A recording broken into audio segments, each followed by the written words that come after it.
is Bledsoe, and I'm the City Council person for the 10th District. Today I'm joining you from Southland Park. This is a really special park. In fact, it's one of the community parks in the 10th District. It's home to a lot of schools, a lot of kids come and play here. In fact, Southland Pool was the pool that I grew up going to the swim team on and visiting all the time. We're so thankful for the impact that Southland Park has been for this neighborhood, and we're excited to bring you some updates. But first of all, I want to take a moment and update you on Clays Mill Road. I am so pleased with the progress this summer. As you well know, we made a risky decision to close the road during the summer break. Our hope was to make sure that the project was completed and the road was back open before school started, and we met that goal. Now we know we're not finished. There's still some finishing work to do. Some of the grass needs to grow a little bit, and we have some work to do a little bit on the water quality, but that's okay. The road is open and we're really pleased. I want to give a special shout out to Director Doug Burton and the team at the City of Lexington, as well as ATS, who worked tireless hours to make sure we got the kids ready to walk across those roads during school just in time. You can see more about the project at the site below. And now we're going to turn our attention to Waco Drive to Pasadena. In fact, we hope to have Waco to Pasadena done by the end of this year, the end of 2021. And then we'll turn our sights north and move from Stratford downtown. Thank you so much for listening to a little bit about Clays Mill Road. One of my priorities as your council member has been infrastructure. In fact, as you well know, flooding in this area has been going on for a very, very long time. And the impact and the improvements that needed are not easy. In fact, they take a massive amount of infrastructure development, some road tearing up, and some big pipes being installed. And it's taken us several years to get this to a place where we can move forward. And I'm very pleased that we're close. In fact, we're closer than we've ever been. The good news is that we will have some big improvement here at Southland Park. We'll actually improve the water in the retention basin, so the water that we're trying to move off the streets and roads in many of your backyards will actually end up here, which is really exciting. And those plans have been in the works for a long time. We finally hit the 90% mark, and you can look on the site below and you can see those plans all the way through. The benefit is that we'll have the water off the roads and we'll have some water quality improvement in the area. The good news is, by expanding the water basin here, we're actually going to make some impact in the park. As you know, this playground has been here for a long time, and it's wonderful. There's lots of room to play, and the kids really enjoy being here. So we are getting ready to do some work. In fact, we're going to move it. And I know that's going to be a little bit of an interruption. I'm glad we got to use the summer actually playing on the park. And it'll probably take us between 6 to 8 weeks, depending on the weather, to move the park from here to here. So joining me today in this project is Director Monica Conrad, who's Director of Parks and Recreation here at the city, who's been really instrumental in making sure that we do this project very well, that we're spending tax dollars wisely, and we're making the needed improvements to this park so we can enjoy it for years and years to come. So Director, thank you for joining me. Thank you. One of the things we've talked about is what's coming here. So why don't you give me a little bit of a timeline on what's going to change and how fast we're going to change? Absolutely. Thank you, Councilmember Bledsoe, for these improvements to the park. So important to our community, and your support of our parks is always so appreciated. So we're going to see some big changes. The playground that is behind us will now be the water quality detention basin. So the playground itself will be moving here to the basketball court, which is going to be awesome. It's going to have a new nature play seesaw, a safari jeep that all tie into really the conservation that we're trying to do here with this basin. The basketball court will be actually moving to the other side of the pool. So we'll be removing a dumpster enclosure there, putting the new basketball half court there, which will give great line of sight to Hillendale. It'll improve the safety of this area as well. We're also going to do some new improvements on the shelter, adding an art installation that our friends of Wolf Run, as well as the Southland Park Neighborhood Association, have helped us create a great kind of wetlands, natural element art display. It's going to be one of our first in a neighborhood park, and we're so excited it'll be here at Southland. It is going to be very cool. These are those opportunities that you get once you start to do some improvement. You look for where else can we capitalize and bring new partners in. And I think this has been a great illustration of how a water quality project has turned into really an entire community project. Right. We're going to have streets and roads improvements. We're going to have water quality. We're going to have water, really a big improvement here.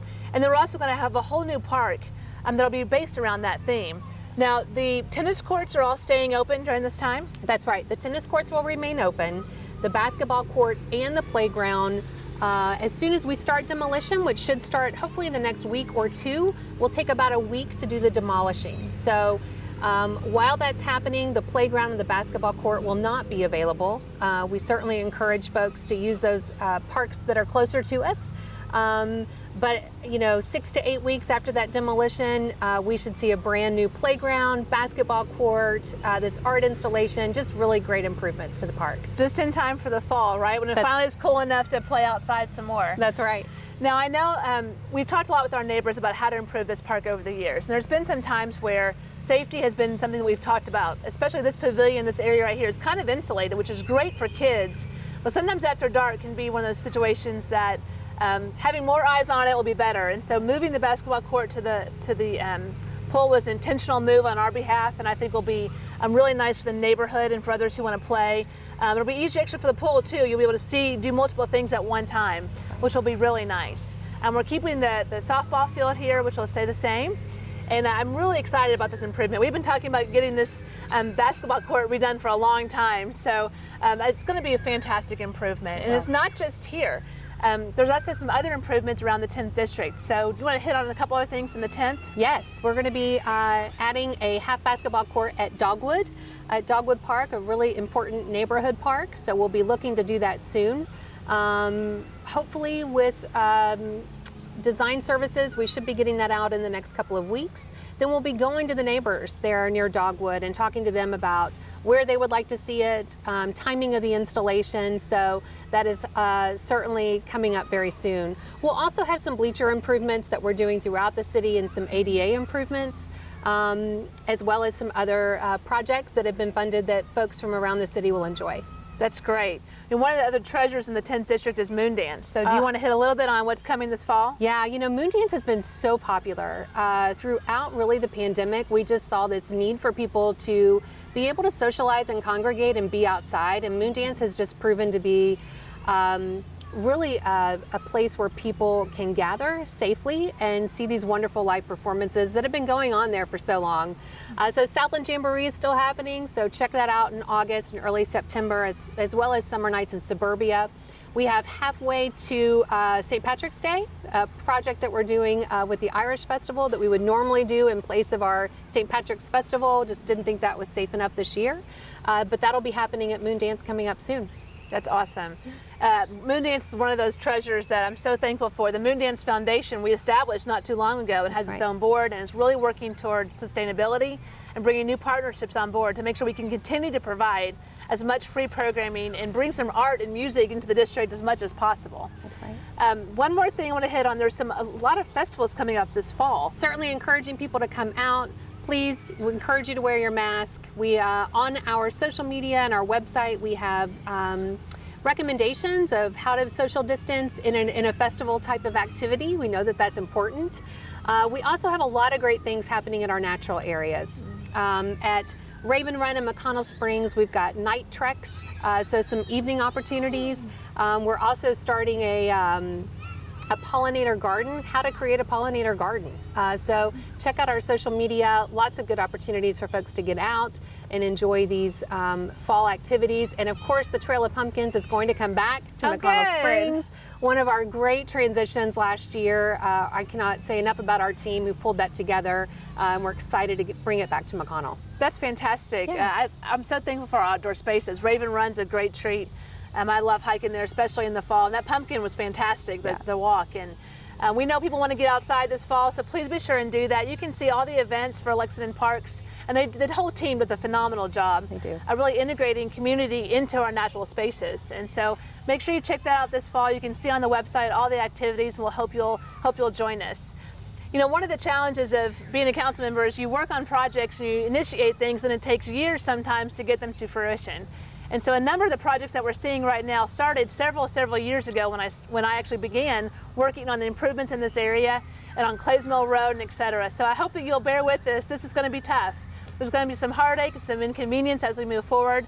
But I really hope to promise you that Clays Mill, when it's done, will be a phenomenal asset with safe spaces for our kids to get to and from schools. And this playground, this park in particular, is going to be fantastic. Now, after we get done with this playground, you will start to see some work in the basin as we, of course, move forward and making that space into a green natural habitat to take on the water that we're moving in from on the streets.